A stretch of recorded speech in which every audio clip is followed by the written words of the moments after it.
Hey everyone, आज मैं आपको इस ऑडियो बुक के माध्यम से रॉबर्ट टी कियोसाकी के द्वारा रचित एक किताब रिच डैड पुअर डैड को एक्सप्लेन करने जा रही हूँ। यह एक ऐसी किताब है जो आपकी ज़िंदगी को फाइनेंशियली सक्सेस दिलाने का दम रखती है। इसमें मूल रूप से अमीर बनने के लिए समझाए गए 6 सबक आपको ज़रूर सीखने चाहिए। ऑडियो स्टार्ट करने से पहले अगर आपने चैनल को सब्सक्राइब नहीं किया है तो जल्दी से सब्सक्राइब कर दें। और अंततः ऑडियो सुनने के बाद अगर आपको ज़रा भी हेल्प मिलती है तो ऑडियो को लाइक ज़रूर करें और अपने फैमिली एंड फ्रेंड्स को शेयर करें ताकि उन्हें भी इसका बेनिफिट मिल सके। Let's get start. मेरे 2 डैडी थे, एक अमीर और एक गरीब। एक उच्च शिक्षित और बुद्धिमान थे, वे पीएचडी थे और उन्होंने 4 साल का पूर्व स्नातक पाठ्यक्रम 2 साल में ही पूरा कर लिया था। इसके बाद पढ़ाई करने के लिए वे स्टैनफोर्ड यूनिवर्सिटी, शिकागो यूनिवर्सिटी और नॉर्थ वेस्टर्न यूनिवर्सिटी गए, जाहिर है पूरी स्कॉलरशिप्स पर। दूसरे डैडी कभी 8वीं भी पास नहीं कर पाए। दोनों ही डैडी अपने करियर में सफल थे। दोनों ने ही जिंदगी भर कड़ी मेहनत की, दोनों ने ही काफ़ी पैसे कमाए, लेकिन एक हमेशा आर्थिक परेशानियों से जूझते रहे। दूसरे आगे चलकर हवाई के सबसे अमीर लोगों में से एक बने। एक अपनी मृत्यु के समय अपने परिवार, परोपकारी संस्थाओं और चर्च के लिए करोड़ों डॉलर छोड़कर गए। दूसरे ने अधूरे बिल छोड़े जिनका भुगतान बाकी था। दोनों ही डैडी शक्तिशाली, करिश्माई और प्रभावशाली थे। दोनों ने ही मुझे सलाह दी, लेकिन उन्होंने एक जैसी चीज़ें करने की सलाह नहीं दी। दोनों ही शिक्षा पर बहुत जोर देते थे, लेकिन उन्होंने अध्ययन के लिए एक जैसे पाठ्यक्रम की सलाह नहीं दी। अगर मेरे सिर्फ एक ही डैडी होते तो मैं या तो उनकी सलाह मान लेता या फिर उसे ठुकरा देता। 2 डैडी होने से मुझे विरोधी दृष्टिकोण का विकल्प मिला, एक अमीर आदमी का और दूसरा गरीब आदमी का। उनमें से किसी एक दृष्टिकोण को स्वीकार या अस्वीकार करने के बजाय मैं उनकी कही बातों पर काफ़ी सोच विचार करता था, उनकी तुलना करता था और फिर अपने लिए विकल्प चुनता था। समस्या यह थी कि अमीर डैडी उस वक्त अमीर नहीं थे और गरीब डैडी उस वक्त गरीब नहीं थे। दोनों ही अपना करियर शुरू कर रहे थे और दोनों ही आर्थिक व पारिवारिक क्षेत्रों में संघर्ष कर रहे थे, परंतु पैसे के बारे में उनके दृष्टिकोण बहुत भिन्न थे। मिसाल के तौर पर एक डैडी कहते थे पैसे का प्रेम ही सारी बुराई का जड़ है। दूसरे डैडी कहते थे पैसे की कमी ही सारी बुराई का जड़ है। 2 शक्तिशाली डैडियों की अलग अलग सलाह से बचपन में मुझे बड़ी उलझन होती थी। मैं एक अच्छे बेटे की तरह उनकी बातें सुनना चाहता था और उन पर अमल करना चाहता था। दिक्कत यह थी कि दोनों डैडी एक सी बातें नहीं कहते थे। उनके दृष्टिकोण में जमीन आसमान का अंतर था, खास तौर पर पैसे के संबंध में। इससे मैं बहुत चकराता था, लेकिन मेरी जिज्ञासा जाग गई। मैं काफ़ी समय तक सोचता रहता था कि उनमें से किसने क्या कहा और क्यों कहा। अपने खाली समय में अधिकतर मैं इसी बारे में विचार करते हुए खुद से यह सवाल पूछता था, उन्होंने ऐसा क्यों कहा। फिर मैं दूसरे डैडी की कई बातों के बारे में भी ये सवाल पूछता था। इसके बजाय तो ये कहना ज़्यादा सरल होता, हाँ उनकी बात बिल्कुल सही है, मैं इससे सहमत हूँ। यह कहकर उनसे उस दृष्टिकोण को नकार देना भी आसान होता। उन बुजुर्ग इंसान को पता ही नहीं कि वे क्या बोल रहे हैं। मैं दोनों डैडियों से प्रेम करता था, इसलिए मैं सोचने के लिए विवश हुआ और अंततः मुझे अपने सोचने का तरीका चुनने की खातिर मजबूर होना पड़ा। इस प्रक्रिया में अपने लिए विकल्प चुनना आगे चलकर काफ़ी मूल्यवान साबित हुआ, जो किसी दृष्टिकोण को सिर्फ स्वीकार या अस्वीकार करने से संभव नहीं था। अमीर लोग ज़्यादा अमीर बनते हैं और गरीब ज़्यादा गरीब तथा मध्य वर्ग कर्ज में डूबा रहता है। इसका एक कारण यह है कि पैसे का मूल विषय स्कूल में नहीं, घर पर पढ़ाया जाता है। हम में से ज़्यादातर लोग पैसे के बारे में अपने माता पिता से सीखते हैं। गरीब माता पिता अपने बच्चों को पैसे के बारे में क्या सिखा सकते हैं। वे बस कह देते हैं स्कूल जाओ और मेहनत से पढ़ो। हो सकता है कि बच्चा बेहतरीन ग्रेड के साथ पढ़ाई पूरी कर ले, लेकिन इसके बाद भी उसकी आर्थिक प्रोग्रामिंग और मानसिकता तो गरीब व्यक्ति की ही रहेगी ना। दुर्भाग्य से पैसे का विषय स्कूलों में नहीं पढ़ाया जाता। स्कूल में वित्तीय योग्यताओं के बजाय एकेडमिक और पेशेवर योग्यताओं पर जोर दिया जाता है। इससे यह स्पष्ट होता है कि जिन चतुर बैंकरों, डॉक्टरों और लेखपालों ने स्कूल कॉलेज में बेहतरीन ग्रेड पाए थे, वे जीवन भर पैसे के लिए क्यों जूझते रहते हैं। अमेरिका पर जो भारी राष्ट्रीय कर्ज है वह काफ़ी हद तक इसी कारण है, क्योंकि जो उच्च शिक्षित राजनेता और सरकारी अधिकारी वित्तीय निर्णय ले रहे हैं, उनके पास पैसे के विषय पर बहुत कम प्रशिक्षण या जरा भी नहीं है। आज मैं अक्सर सोचता हूँ कि तब क्या होगा जब जल्द ही हमारे बीच लाखों करोड़ों लोग होंगे जिन्हें आर्थिक और चिकित्सीय सहायता की ज़रूरत होगी। आर्थिक सहायता के लिए वे अपने परिवार या सरकार पर निर्भर रहेंगे। जब मेडिकेयर और सामाजिक सुरक्षा का पैसा खत्म हो जाएगा तब क्या होगा? देश कैसे बचेगा? अगर पैसे के बारे में बच्चों को सिखाने का काम माता पिताओं के भरोसे छोड़ दिया जाएगा, जिनमें से अधिकतर या तो पहले से ही गरीब हैं या फिर गरीब होने वाले हैं। क्योंकि मेरे पास दो प्रभावशाली डैडी थे, इसलिए मैंने दोनों से ही सीखा। मुझे हर डैडी की सलाह के बारे में सोचना पड़ता था और ऐसा करके मैंने इस बारे में बहुत मूल्यवान ज्ञान हासिल किया। किसी इंसान के विचार उसके जीवन पर कितना ज़्यादा असर डाल सकते हैं। मिसाल के तौर पर एक डैडी में ये कहने की आदत थी, मैं इसे नहीं खरीद सकता। दूसरे डैडी ने इन शब्दों को प्रतिबंधित कर दिया था। वे जोर देते थे कि मैं इसी बात को इस तरह पूछूं, मैं इसे कैसे खरीद सकता हूँ। एक वाक्य कथन है और दूसरा प्रश्न है। एक में बात खत्म हो जाती है और दूसरे में आप सोचने के लिए मजबूर होते हैं। मेरे जल्द ही अमीर बनने वाले डैडी समझाते थे कि मैं इसे नहीं खरीद सकता कहने से आपका दिमाग किस तरह काम करना छोड़ देता है। दूसरी ओर मैं इसे कैसे खरीद सकता हूँ, यह सवाल पूछने से आपका दिमाग सक्रिय हो जाता है। उनका यह मतलब नहीं था कि आप जिस भी चीज़ पर दिल आ जाए आप उसे खरीद ही लें। उन्हें अपने दिमाग की कसरत कराने का जुनून था, जिसे वे संसार का सबसे शक्तिशाली कंप्यूटर मानते थे। वे कहते थे, मेरे दिमाग की शक्ति हर दिन बढ़ती है क्योंकि मैं इसका व्यायाम कराता हूँ। यह जितना ज़्यादा शक्तिशाली बनता है मैं उतने ही ज़्यादा पैसे बनाता हूँ। मानते हैं कि स्वचालित ढंग से मैं इसे नहीं खरीद सकता कहना मानसिक आलस्य की निशानी है। हालांकि दोनों ही डैडी कड़ी मेहनत करते थे, लेकिन मैंने गौर किया कि आर्थिक मसलों पर एक में अपने दिमाग को सुलाए रखने की आदत थी और दूसरे में अपने दिमाग का व्यायाम कराने की आदत थी।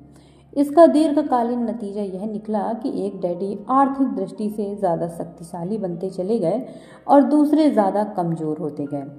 इसे इस तरह समझें कि एक व्यक्ति नियमित रूप से जिम में व्यायाम करने जाता है और दूसरा सोफे पर बैठकर टीवी देखता रहता है। इसका क्या परिणाम होगा?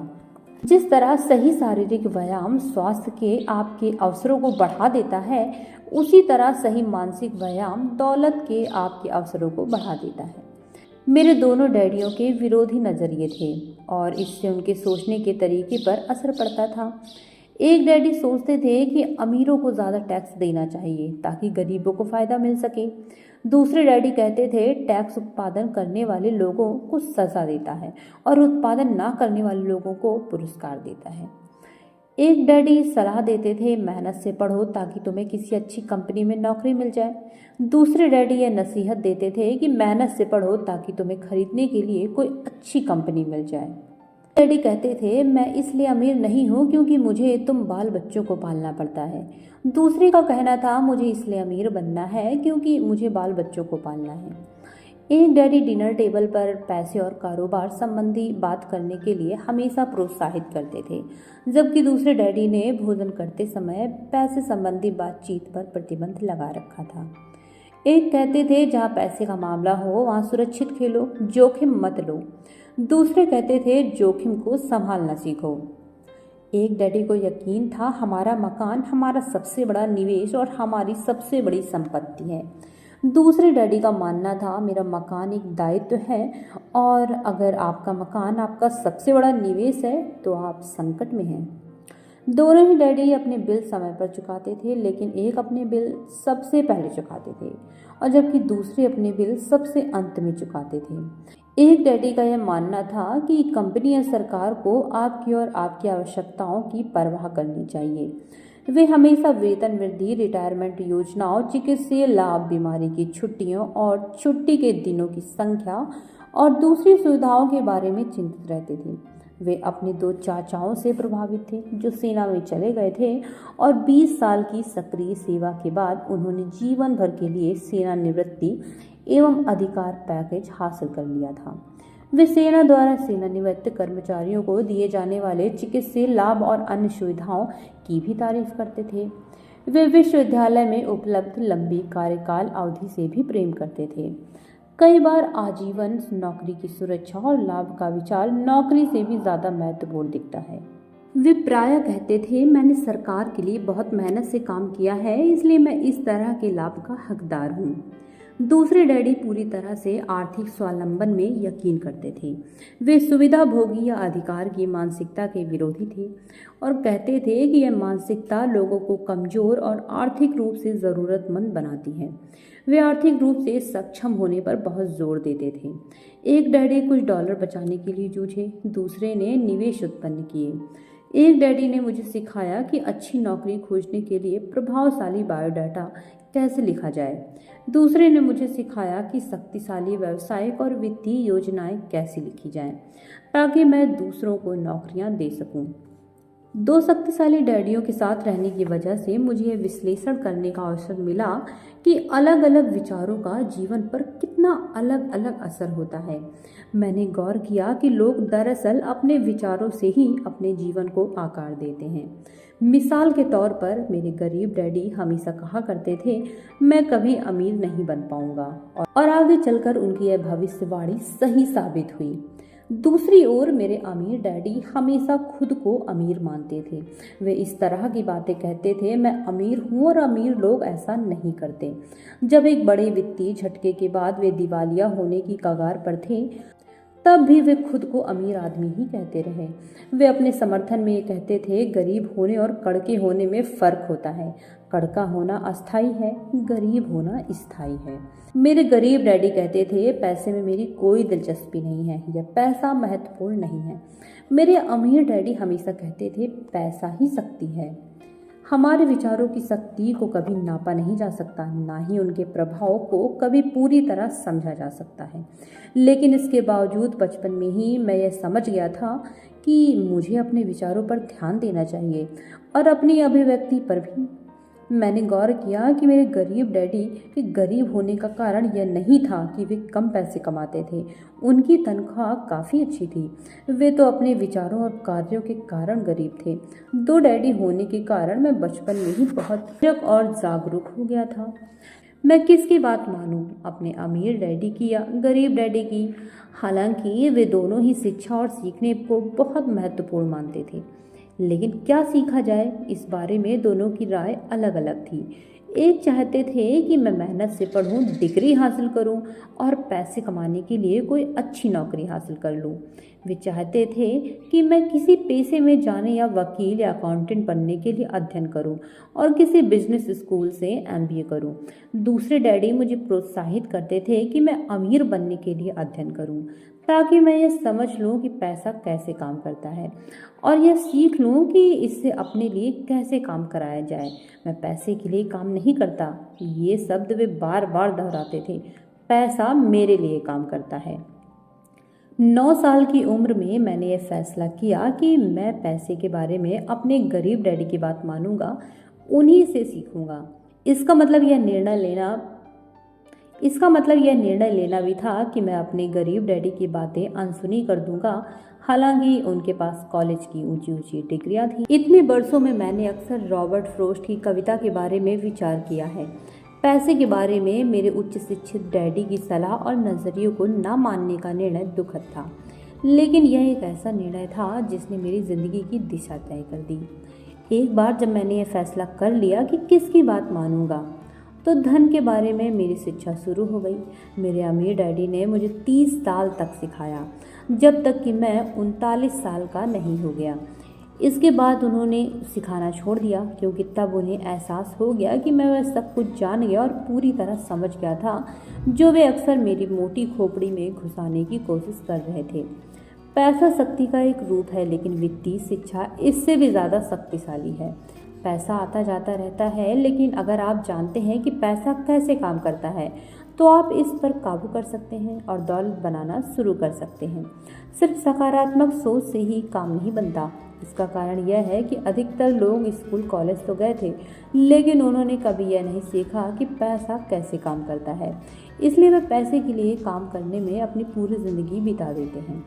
जब मेरी शिक्षा शुरू हुई उस वक्त मैं केवल 9 साल का था, इसलिए मेरे अमीर डैडी ने मुझे जो सबक सिखाए वे सरल थे। बाकी बातें जो भी हों, उनके सिर्फ 6 सबक थे जिन्हें उन्होंने 30 साल तक दोहराया। यह पुस्तक उन्हीं 6 सबकों के बारे में है जिन्हें उतनी ही सरलता से बताया गया है जितनी सरलता से अमीर डैडी ने मुझे इन्हें सिखाया था।